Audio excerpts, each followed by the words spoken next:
Ang Bakit? aga-aga ha, talaga kayo. Ewan ko sa inyo Ang ha. aga-aga talaga. Ang likod ng isip mo. Ang likod ng isip ninyo, ha? Ang aga-aga, 7:17 pa lang. Abay, dapat pumapasok ka pa lang yan sa trabaho o kaya naman sa school.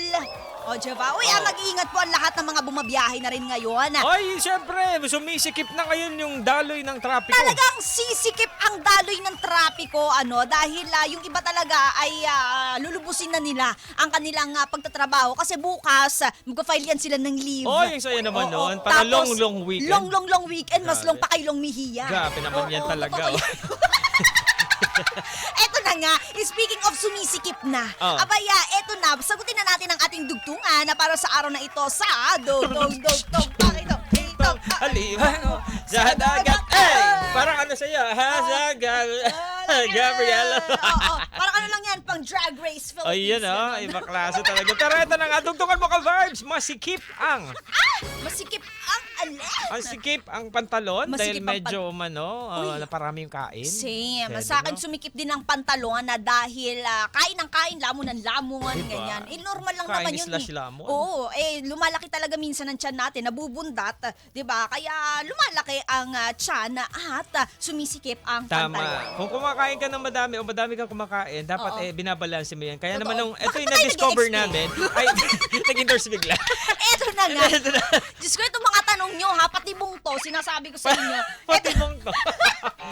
Gusto Pati nyo mong to. talaga? Gawin mo to sa ayaw at sa gusto. Para may gusto talaga kayong mangyari, ha? Bakit ganito? Oo. O eto, masikip ang, sabi ni Sari Lerma, masikip Feeling ko ang... nakaisip nito, malikot yung... Feeling ko si Bian nakaisip nito.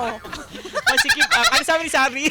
Sabi ni Sari Lerma, masikip ang puso dahil ang dami niyang minamahal. Di ba nagsiksikan na? Totoo, di ba? Ang dami na nandun siya na di na nag-cash siya.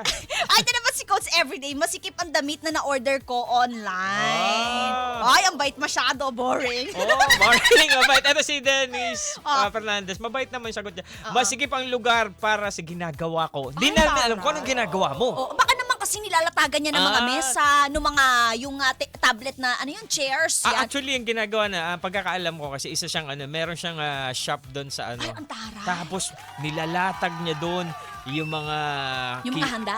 yung mga iba't ibang pipili yung pampaganda ng motorsiklo mo.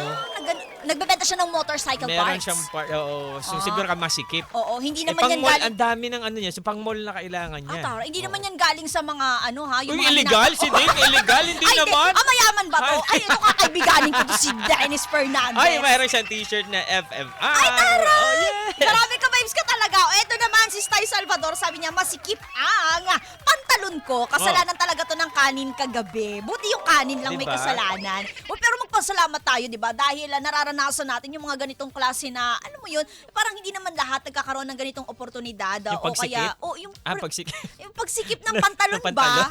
Oo. Kasi syempre, hindi naman lahat ay nalalaman ng tiyan, Oo. lalo sa panahon ngayon, di ba? Kaya blessing pa rin yan na may naipanlalaman tayo sa ating mga sikmura, di ba mga ka-vibes? Oo. Maiba lang tayo kasi baka mamaya kung saan tayo mapunta. Baka mapunta tayo ng, ng Cagayan de Oro eh. Oo. Kasi ipipihit ko sana papunta na sa mga pinaniniwalaan natin na turo sa atin ng Diyos. Yeah. Kasi matatapos agad yung usapan natin eh.